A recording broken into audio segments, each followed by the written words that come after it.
Hello, আমি নিবেদিতা। এটা আমার প্রথম মিনি ব্লগ।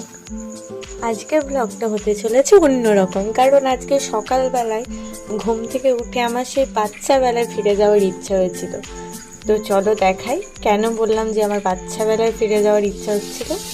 আজ হঠাৎ আমি ছোটবেলাকার খেলনাগুলোকে খুঁজে পেয়েছিলাম, ছোট ছোট কড়াই, বালতি, এইসব। তো আমার আর আমার বান্ধবীর খেলতে ইচ্ছে হয়েছিল, তাই যে রান্না বাতুনি খেলবো। আমার বান্ধবী রান্না করছে, আর প্রায় রান্না আমাদের কমপ্লিট হয়ে গেছে। আর আর এটাও হয়েই গেছে প্রায়। আমাদের একটা ছোট্ট অতিথি এসেছিল আমাদের রান্না খাওয়ার জন্য, টেস্ট করে বলতে কেমন হয়েছে। আর এটা চিকেন কষা, আর নামগুলো আমি ঠিক বলতে পারবো না, আপনারাই বুঝে নিন কি কি রান্না হয়েছিল।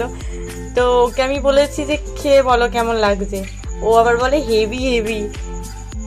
ওর তো খুব পছন্দ হয়েছে খাবারগুলো, না খেয়ে পছন্দ হয়ে গেছে ওর খাবারগুলো। তো সেই বাচ্চাবেলায় ফিরে যেতে বেশ ভালোই লেগেছে। আমার তো এই ডিশটা সব থেকে বেশি পছন্দ হয়েছে, দেখতে খুব ভালো লেগেছে আমার। তো আমরাও কি ট্রাই করবো না? তাই কখনো হয়? শুধু বাচ্চাকে অতিথিকে দিয়েই খাওয়াবো? আমরাও তো খেয়ে দেখবো। চলো খেয়ে দেখা যাক। টেস্টি, অনেক টেস্টি। লাস্টে মেনুতে ছিল পান। পান খেয়ে এবার বাড়ি যাওয়ার পালা আমাদের নতুন অতিথি, তাই টাকা দিয়ে দিল। আমরাও ট্রাই করে দেখবো পানটা কিরকম বানিয়েছি। আমরাও পান খেয়ে আজকের মতো ব্লগটাকে এখানেই শেষ করবো ভাবছি। টাটা, আবার দেখাবে নতুন একটা ব্লগে।